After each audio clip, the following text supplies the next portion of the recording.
Evan sat alone on the edge of his small repair shack, his back against the rusted wall. The neon lights above flickered, and the cold wind of Sector 17 whispered like a ghost. His hands were rough from fixing broken ship engines all day. He pulled out the last piece of bread from his coat pocket, stale, dry, and old. It wasn't much, but it was all he had left for the night.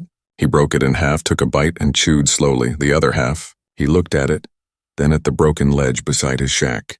That's where the rats usually came, little scavengers like him. Hungry and desperate, without thinking much, he tossed the remaining piece of bread onto the ledge.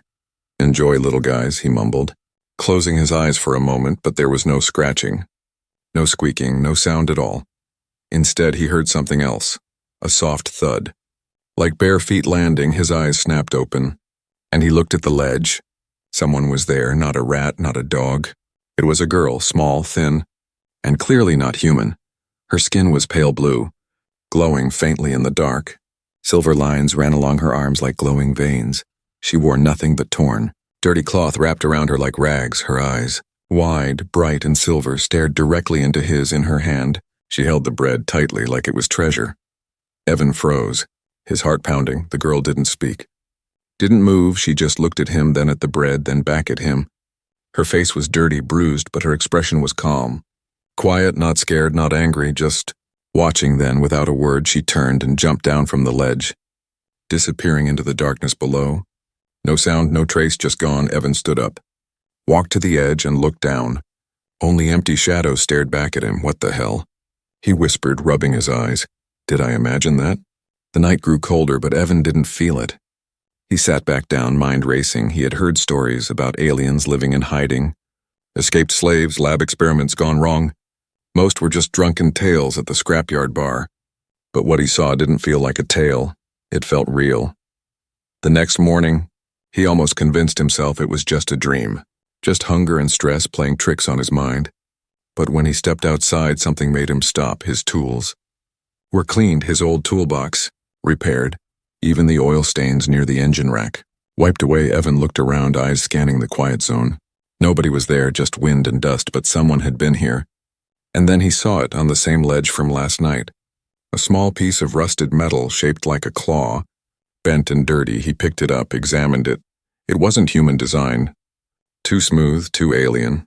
That night he left out more food this time. A small metal bowl filled with rice and a boiled egg. He didn't sit outside, didn't want to scare her. He just left the bowl and waited inside, quietly watching through the broken curtain. Hours passed. Silence wrapped the alley like a blanket. Then finally movement. She came again, soft and quiet. Her eyes scanned the area before stepping out of the shadows. She crouched near the bowl, sniffed it like a wild animal. Then she looked toward the curtain. She knew he was watching, but she didn't run. She picked up the egg, held it with both hands, and took a slow bite. Her eyes never left the curtain. Evan didn't move, didn't speak. He just watched her eat like she hadn't eaten in days. Every bite was slow, careful, like she didn't want to waste a single crumb. Then she licked the bowl clean, set it back exactly where it was, and vanished again. Evan stepped out slowly, looked at the clean bowl, then at the shadows. "Who are you?" he whispered. No answer came, but he could feel it. She was still nearby, watching, listening from that night on. She came every evening, always quiet, always careful. She never spoke, never came close. But she always returned the bowl, always watched him from a distance. Evan didn't know her name, didn't know where she came from, but something deep inside told him this wasn't just about food anymore. She wasn't just hungry, she was alone, and somehow, after giving her just one meal, he had become important to her, even if she never said a word. Even if she stayed in the shadows, she was there watching, and from that moment on, the human mechanic and the strange alien girl were connected. By one simple act of kindness, a loaf on the ledge. Evan didn't sleep much after that night. Every time he closed his eyes, he saw her, those silver, glowing eyes staring through the dark. They weren't scary, not angry or wild, but they never blinked. Not once. That was the part that stayed with him. Even when she ate, even when she crouched near the bowl like a street animal, her eyes stayed open, locked on him. Always watching, always alert, he woke early the next morning, pulled on his grease-stained coat and walked outside. The bowl was there, clean again, not a single grain of rice left. But next to it was something new, a scrap of soft cloth, folded neatly, old but clean, pressed down by a smooth white stone. Evan picked it up carefully as if it might vanish. It was real, not imagined. She had left him a gift. That day at the junkyard, Evan couldn't focus. His hands fumbled with the plasma wrenches. He kept thinking about her. Why would she leave a cloth? What did it mean? A thank you? A message? That night he left a bigger meal, some roasted tuber, a bit of meat and water. He sat inside again, peeking through the torn curtain like before. Hours passed, but he didn't fall asleep this time. He waited, eyes fixed on the alley, then, like a shadow becoming solid, she appeared. She moved on all fours at first, sniffing the air like a wolf. Her feet were bare, skin still bruised, knees scratched from crawling through tight spaces. But she stood upright this time, slowly. Carefully, she looked older in the light. Maybe his age, maybe younger. It was hard to tell. Her glowing skin made her look like something out of a dream. She walked to the food, knelt beside it, and started eating. Her hands moved fast, but her eyes, those strange, sharp, glowing eyes, never left the curtain. She knew he was there, she always knew. Then she did something new. She stood up slowly, bowl in hand, and walked toward the curtain. Evan's breath caught in his chest. She was coming closer, the curtain moved. She was right there, just a thin piece of cloth between them. Evan reached out, gently lifted the edge of the curtain, and their eyes met, no words, no fear, just two beings, staring at each other across a tiny space of light and shadow. She held the bowl out to him, carefully, like she was offering a piece of herself. He took it slowly, their fingers brushing for a second. Her skin was warm, warmer than human skin, almost like touching soft metal under sunlight. "Thank you," Evan said softly. She blinked once, finally, and then she nodded, that was all. She turned and walked back into the night, silent as ever, but this time, she left footprints in the dust. Evan stepped outside, followed the prints a little. They led to a gap between buildings, too narrow for him, but perfect for someone small like her. Later that week, strange things began to happen. His broken ladder was fixed, welded back together with clean, alien precision. His tools were polished, wires neatly wrapped, junk cleared from the corners. No one in the sector was that kind, not without a price. Evan didn't need to ask. He knew it was her. One night, as he locked the door, an old man from the scrapyard next door walked by. "You got a pet now, boy?" he asked with a half smile. Evan blinked, confused. "What do you mean?"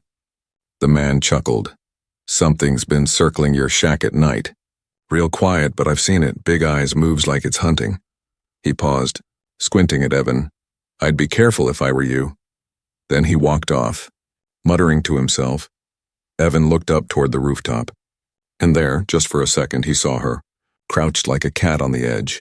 Her hair moved with the wind, her eyes glowing like twin moons. She didn't move, didn't hide. She just watched. That was when he realized. She wasn't just coming for food anymore, she was guarding him, watching over him like a silent protector. Evan didn't know why, he didn't understand her world, her reasons, her past, but somehow by offering one meal, he had changed something inside her.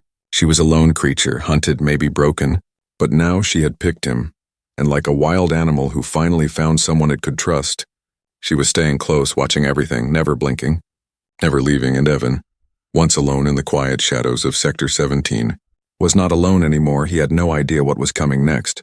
But deep down he felt it, this alien girl was no longer a visitor. She was part of his world now, and she would guard it like a wolf guards her pack. The next morning felt different. The air was heavy, like a warning. Evan stepped out of his shack, expecting the usual junkyard smell and buzzing street noise. Instead, he found silence, too silent. Even the rats were hiding. He glanced at the rooftops, but she wasn't there. No glowing eyes, no movement for the first time in days. He couldn't feel her nearby. A strange emptiness crept into his chest. He didn't know her name, didn't even know what species she was, but her absence felt louder than her presence ever had. He turned back toward his door. "Freeze!" a voice barked behind him. Evan spun around. Two officers in black armor stood at the edge of the alley. Local patrol. Not the good kind, the kind that asked questions with their fists and made answers disappear. "Name," the taller one ordered. Visor glowing red. "Evan Markell," he said, slowly raising his hands. "Just a mechanic. Working license?" Expired last week, I'm renewing it. The shorter officer stepped closer, hand on stun baton. This zone is crawling with unregistered bioforms, he said, voice cold. You seen anything strange around here?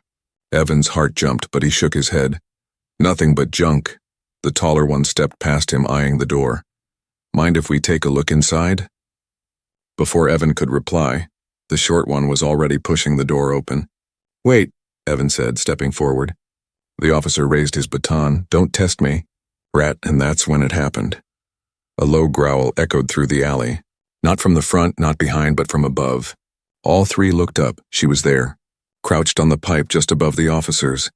Her silver eyes burned like fire, her lips pulled back, showing sharp teeth. She wasn't blinking, wasn't breathing heavy, just growling slow, deep like a warning before a storm.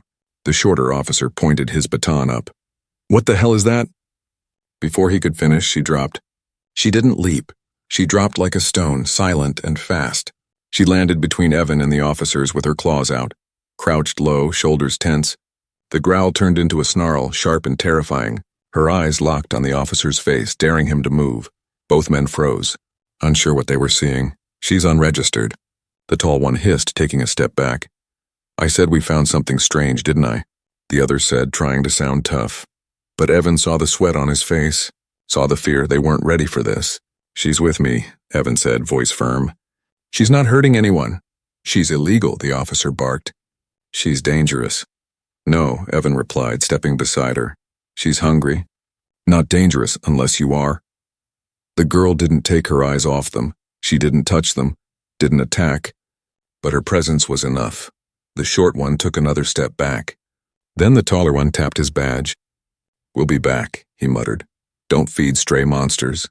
Mechanic. With that, both officers turned and left. Fast, but trying not to look scared once they were gone. The girl finally stood straight, breathing slowly. She turned to Evan, her face still tense, eyes still wide. He didn't know what to say, so he simply said, Thanks. She tilted her head, then looked away. Her body was still shaking a little, as if holding back something darker. Evan reached into his coat pocket and pulled out a piece of dried fruit. He held it out to her slowly. She stared at it, then at him. Then she stepped forward and took it with both hands, sat on the ground and began to chew like nothing happened. Evan sat beside her, legs stretched out, staring up at the sky. A few clouds drifted between the stars. Kari, he said softly, testing the sound. Her ears twitched. That's your name, right? He asked. She paused her chewing and nodded once. Finally, a name to the face, Kari. I don't know why you're protecting me, he said, staring at the wall across from them. But I'm glad you are. Kari didn't answer. But her eyes softened just a little, and then she leaned back, still chewing. Not like a warrior on guard, but like someone who could rest. Just for a moment from that day on, the officers didn't come back. But Kari stayed, sometimes on the roof, sometimes inside the shadows, always watching. Her eyes never blinked when danger came. Her claws were ready when someone raised their voice. And every time Evan stepped outside, he knew he wasn't alone. He had fed a stranger once, and now the alien girl with silver eyes guarded him like a wolf guards her own. Evan had seen many things in the junk sectors, exploding engines, failed droids, even black market creatures, but nothing prepared him for the first time he saw the scars. Real ones, deep ones, on Kari's back. He hadn't meant to see them, it just happened. She had been helping him lift a heavy part from a crashed courier pod. They worked in silence, as always, her movements sharp and strong despite her thin frame. But when she bent forward to pull a cable, the back of her shirt slipped open, and there they were, 3 long, jagged lines running from shoulder to waist. Not from weapons, not from machines. These scars were made by something cruel and alive. Evan froze, holding the wire in his hand. Kari noticed and straightened, tugging her shirt back into place quickly.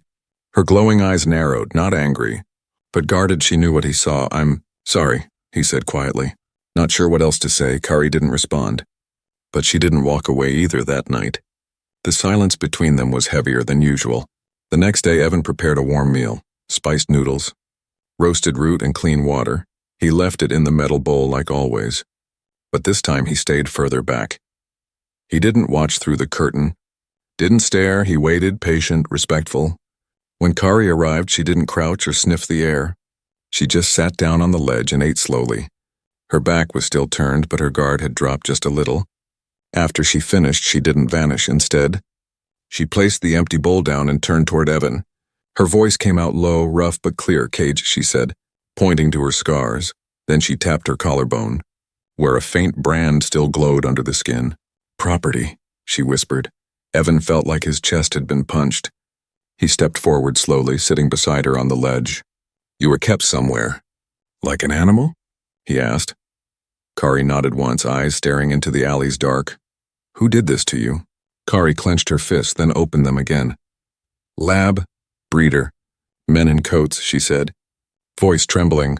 "Taken young, injected, trained, chained?" Evan couldn't breathe. He had heard stories of underground alien trafficking, illegal experiments, hidden labs, but most people believed they were myths. "They weren't. Why did you run?" he asked softly. She turned to him, her voice barely a whisper. "They killed others, used them, burned them when sick." Her hands trembled as she added, "I waited, then escaped through vent." Evan stared at her in silence, not knowing what to say, not knowing what could make any of it better. So he did the only thing he could. He reached out and gently placed his hand on her wrist. Not grabbing, just holding lightly. Kari didn't pull away. "You're not a thing," Evan said quietly. "Not property, not a weapon, not some project." He looked into her silver eyes. "You're Kari, and you're free now." Kari blinked once, then looked away. Her lips trembled. Just for a moment, then she nodded. From that night, something changed between them. Kari didn't just guard him from the shadows. She started helping him during the day, lifting parts, fixing machines, organizing tools. Her hands moved fast, precise, almost faster than his eyes could follow. She barely spoke, but her actions said enough. One evening, Evan brought back a small item from the city zone. It was a soft scarf, deep gray, stitched by hand. He held it out to her. "For your neck," he said. "To cover the mark." Kari stared at it. Then at him, slowly, she took it, wrapped it around her shoulders. The brand disappeared beneath the soft fabric. Her eyes met his again. "You gave food," she said, her voice steadier now. "You gave name." She placed her hand on her chest. "You are Alpha." Evan laughed lightly, surprised. "I'm not your leader," he said. Kari shook her head. "Not leader. Protector of me, I protect back. Like a wolf choosing her pack." She had chosen him. Not out of fear, not out of debt, but out of something deeper, trust. And now, Evan knew the truth behind her eyes, behind the silence, behind the growls, behind the scars. Kari had survived the worst parts of the galaxy, and still chose to protect a human who once gave her bread. He didn't know how long they could stay safe. He didn't know who might come looking for her. But one thing was now certain. They weren't just two strangers anymore. They were something stronger. A bond formed in silence, pain, and a single act of kindness. The sun never really shined in Sector 17, just a dull, sick-colored glow behind gray clouds and drifting smoke. But Evan didn't mind it anymore. Because Kari was here, she still said little, still moved like a shadow. But her presence made the air feel warmer. Even silence felt full now, not empty but alive. They had built a routine, fixing broken drones, sharing meals, watching each other without speaking. And every night Evan locked the door, not because he was scared, but because Kari always crouched near the window, like a guardian wolf watching her den. But peace in a place like this never lasts. It started with a knock, not a hard one. Just a tap, tap, tap at the door. Evan opened it without thinking. A stranger stood there, clean and calm. Too clean for this side of the district. He wore a dark coat, carried a datapad, and smiled in a way that didn't feel real.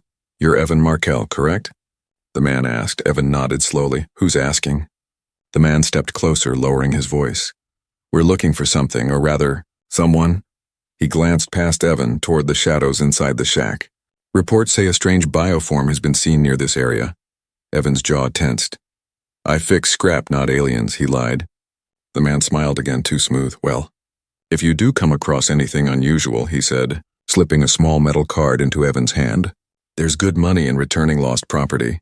He walked away without another word, just vanished down the alley like a ghost. Evan shut the door and locked it hard. He turned to find Kari standing in the corner, tense, claws halfway out, eyes glowing bright. She had heard everything. "Do you know him?" Evan asked. Kari didn't answer with words. She stepped forward, grabbed the card from Evan's hand, and crushed it like paper. Then she whispered one word. Lab. Evan felt a chill crawl up his spine. They found you, he muttered. That night, Kari didn't sleep. She stayed on the roof until sunrise, crouched low, scanning every sound. Every shadow. She wasn't just nervous. She was ready to fight, but the lab didn't knock again. No, they sent something worse. 2 nights later, just as Evan was fixing a fusion battery, a low hum filled the air. It wasn't from the city. It came from above. A black drone descended into the alley. Smooth and silent, its light scanned the walls. The ground, the windows looking. Evan ducked behind his tools, heart racing. Kari was already gone from his sight, disappeared into the shadows like smoke. The drone hovered near the shack door, extended a small sensor arm. Crash. A blur of silver and blue dropped from the roof. Kari landed on the drone with full force, claws ripping into the metal shell. The drone sparked, jolted, and exploded in a burst of fire and smoke. Evan ran to her, coughing. Kari! She stepped out of the smoke, claws smoking, eyes wide with fury. But then a second drone came. This one was bigger, armed. With small blasters spinning on both sides, it fired without warning. Kari grabbed Evan and pulled him behind the engine stack. Sparks flew over their heads, metal hissed with heat. They had to run, come on! Evan shouted, pulling her hand. Kari didn't hesitate. She knew this was the beginning of a hunt. They escaped through the back alley. Into the drain tunnels, Evan led the way. Kari behind him, her claws out, her breathing sharp and focused. The smell of smoke followed them. The drones weren't far behind. They finally stopped inside an old underground station. Long abandoned and full of broken screens, Evan collapsed against the wall. Gasping, Kari stood near the entrance, eyes fixed on the shadows, still guarding. They're not going to stop, are they? Evan asked. Kari shook her head. They want me back, she said, her voice bitter. They think I belong in a cage. Evan sat up, wiping sweat from his brow. Well, they'll have to go through both of us now. He tried to smile, but inside he felt the fear building. He was just a mechanic. How could he protect her from a whole lab? Kari turned to him, eyes softer now. You fed me, she said. You are Pac. Evan looked at her, really looked. She wasn't a monster, wasn't a weapon. She was a girl who had been through hell and still chose to protect him. He nodded slowly. Then let's fight like one. From that night forward, they didn't wait to be found. They moved from place to place. Always watching the sky, Kari kept her claws sharp. Evan built traps from scrap. They were hunted now. But they weren't running like prey. They were surviving like wolves together. The wind howled through the tunnels like a warning. Cold air brushed against their skin as they moved deeper into the ruins. Evan gripped the broken flashlight tightly. Its dim light flickered across the shattered walls of an old cargo station. Metal crates, long abandoned, were now home to dust. Rest in silence, Kari walked ahead. Barefoot and silent, her eyes glowed faintly, lighting the way better than any flashlight. She sniffed the air, her claws ready, her body tense, like a wolf tracking danger in the dark. It had been 3 days since the drone attack. 3 days on the run, they hadn't slept in the same place twice, and Evan's legs were starting to feel the weight of it. But Kari didn't complain, she never did. Not even when her feet bled from running across broken ground. Not even when the food ran low and her stomach growled louder than the wind. She just kept moving, kept watching. Evan finally dropped down on a cracked bench near the wall. This place looks empty, he said. Out of breath, Kari didn't respond at first. She closed her eyes, tilted her head, and listened. Then she nodded once. Safe, she whispered. They both sat there, breathing slowly outside. The world was still hunting them. But in this broken space, just for a moment, they were hidden. Evan looked at her. Her arms were scratched, her face dirty, her scarf torn. Yet she sat tall, shoulders strong, like nothing could break her. How do you do that? He asked softly. Kari tilted her head, confused. Stay strong, never complain, Evan said. Like none of this scares you. She didn't speak right away. Then she pointed to her chest. Fear is normal, she said slowly. But fear does not stop wolf. He smiled, tired but full of respect. You really are like a wolf, he said. She looked down, a small smile hiding on her lips. But you are not wolf, she said. You are human. Evan raised an eyebrow. And what's that supposed to mean? Kari stood up, stepped closer. She placed her hand on his shoulder gently. Wolf protects pack, she said, but human. Human feeds the wolf even when hungry. Her voice grew softer. Human gave name, gave warmth, gave choice. She looked away as if afraid to say more. But Evan saw it. There was emotion behind her words now. Trust, gratitude, even something deeper. You don't owe me anything, he said. Kari shook her head. I protect because I want, not because I owe. He leaned back and closed his eyes. For a moment everything felt still, no drones, no sirens, no fear, just the quiet breath of someone who once had nothing, now protecting him like family. Suddenly, Kari's head snapped up. Her eyes narrowed, her body tensed. Evan sat up fast. What is it? Kari raised one claw to her lips, silence. Then she moved quickly to the edge of the entrance. Hiding behind the wall, Evan followed, peeking out behind her, through a broken hole in the roof. He saw them, small tracking bots, about 5, floating silently above the ruins. Scanning beams swept the ground like searchlights. They found us, Evan whispered. Kari took a breath, crouched low, and whispered, Run on my signal. What about you? Evan asked, but she didn't answer. She leapt out first, straight into the open. The bots locked on immediately, alarms chirping, red lights flashing. She roared, not just a scream, but a sound that echoed through the ruins like thunder. She charged at the bots with full speed, claws spinning, eyes bright like stars. They fired. But she was too fast. Evan didn't wait. He ran the other way, through a rusted door and down a slope. He didn't look back, didn't want to see her get hit. But then he heard it, metal breaking. Sparks flying, another roar when he finally stopped, panting. He turned around. She was there, staggering through the smoke, blood on her arm. 3 drones destroyed behind her. Her chest rose and fell, her body swaying from the fight. But she didn't fall. Evan rushed forward, caught her just as her knees buckled. Kari! She looked up at him, face pale. Then she smiled weakly and whispered, Still alive. He helped her sit, tore his sleeve and pressed it to her wound. You shouldn't have done that alone, he said. Voice shaking, she shook her head. You are human, I am wolf. We protect different ways. Evan held her close. Heart pounding. She wasn't just some lost creature anymore. She wasn't a burden, wasn't a shadow, she was his pack.